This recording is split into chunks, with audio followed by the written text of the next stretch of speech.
Hi everyone, Janie here. Welcome back to my garden. You guys, it is a beautiful, beautiful day today. It is 68 degrees right now in the beginning of February. It is February, you guys. And I have to say, like, hear me out when I say this. I don't know if this is a good thing. Like, I am totally enjoying it. Monty's enjoying it. The cats have been lounging in the sun. It's been great. But I'm worried about plants and trees. I mean, things are still supposed to be pretty dormant right now. And with a day like today, today is 68. Tomorrow's supposed to be 70 degrees. Things are going to pop right out of dormancy. And if we get another cold spell, I don't know. I'm not totally sure what's going to happen. So I'm going to enjoy it while I have it. I'm going to get out and I'm going to garden a little bit today, but I do have to say I'm a little worried because this is absolutely unheard of. I mean, look, I'm wearing my spring clothes. So I'm going to be working over by the metal workshop today. And as you can see, I got a delivery that I'm very excited about. This is premium potting soil mix from my local landscape supply company. And I have to say, I really like going with bulk if I'm planning to use a ton of potting soil at once. And I am. I'm kind of kicking myself that I didn't get more of this because I got to do these pots here, which is what I'm going to plant up today by the metal workshop. I have to top off all my Vigo beds. I have to top off all the beds in front of the greenhouse. I need to top off the zigzag planter. This is going to be gone in no time. This is 2 cubic yards of potting soil, and this is the premium stuff. And so for the cost for me was $75 per cubic yard. Plus I had to pay a delivery fee of $75. But when you buy bags of soil, they usually come in 2 cubic feet sizes. And this is about 54. This is the same amount as about 54 bags of soil. So if I was to buy, I did the math this morning. If I was to buy bags of soil, 54 bags of soil, it would have cost me probably around $400, a little shy of $400. And this cost me just over $200. So I saved almost half, right? A little less than half by getting it bulk. And don't get me wrong, I like buying bags of soil because then you don't have a big pile in your driveway.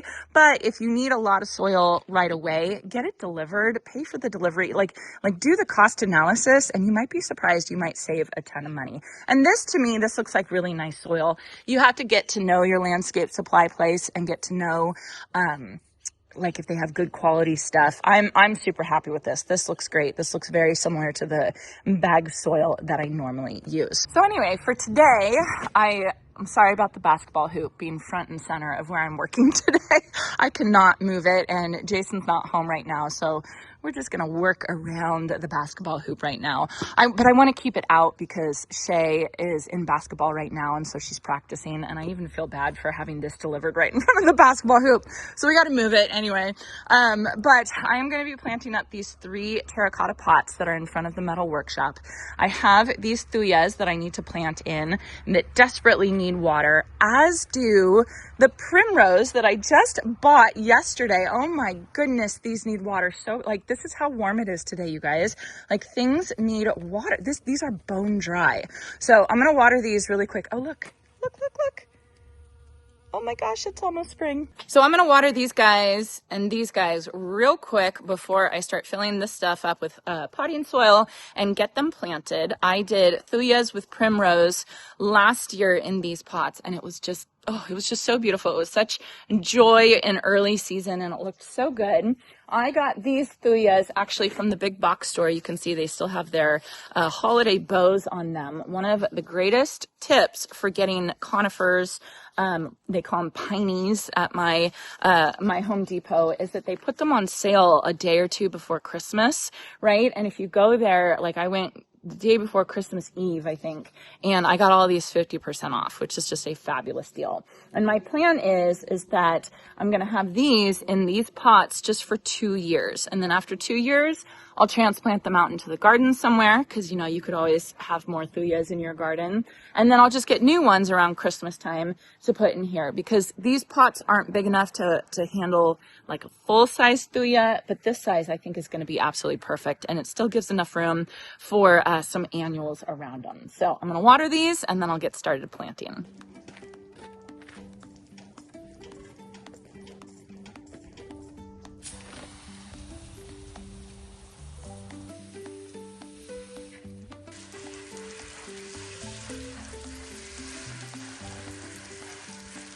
Okay, plants are watered, and the first thing I need to do with the pots is I need to put some drip irrigation in them again. We actually capped the drip irrigation over the winter, and so now I need to rethread it. So all I do is take this and then I stick it through the bottom hole, and then we'll just attach this to our existing drip irrigation, and then that way we can water these pots very easily, because these are terracotta pots and they're up against the metal workshop. So these pots definitely need a lot of water to keep the plants happy. So this is in, and on to the next.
So here's the variety of the arborvitae that I have, and you can see it was marketed for holidays. Eventually, they are going to get 12 to 15 feet tall, which is obviously way too tall for these pots here. But the way that I decide what I personally think looks good in pots is I do the rule of threes. And what it basically is if you divide the whole thing into thirds, you want 2/3 the plant, 1/3 the pot, or 2/3 the pot, 1/3 the plant, basically. And that should give you a pretty good proportion of what works. And you can see right now this works. When I had my old thuyas in that were already in for over 2 years, they were getting a little too big, and they were it was like a little too much plant for a pot. But I think these will work. And like I said, for 2 years, and then I'll transplant them out, which they will need, their root balls will need more room. One thing I'm really happy about is as I was planting these, I don't know if you guys saw, but the root ball is not developed at all. So I'm going to have some good time before these guys get unhappy as their root system develops, because especially these two, their root system was not developed like, not in a bad way, in a good way. It wasn't root bound at all is what I'm trying to say. So it was a good thing. So now what I'm going to do is I'm going to plant the primrose that are not looking happy right now, but I think that they'll bounce back no problem once I get them in some soil.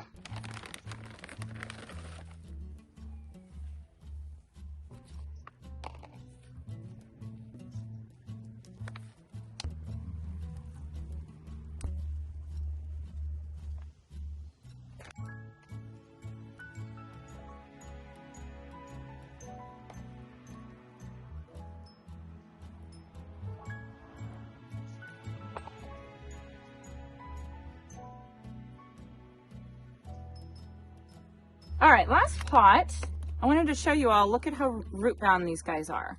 So this is probably why they couldn't handle the extra heat today. So they are going to be much happier in these pots surrounded by soil and getting regular water. So when you're at the garden center, don't feel bad about taking a plant and tipping it out of its can and checking the root system, right?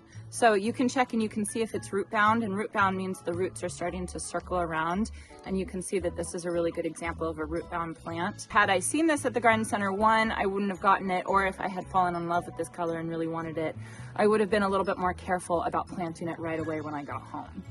And then what you can do is you can just kind of loosen up the roots, and this should bounce back now that it's going to be in soil and have regular watering.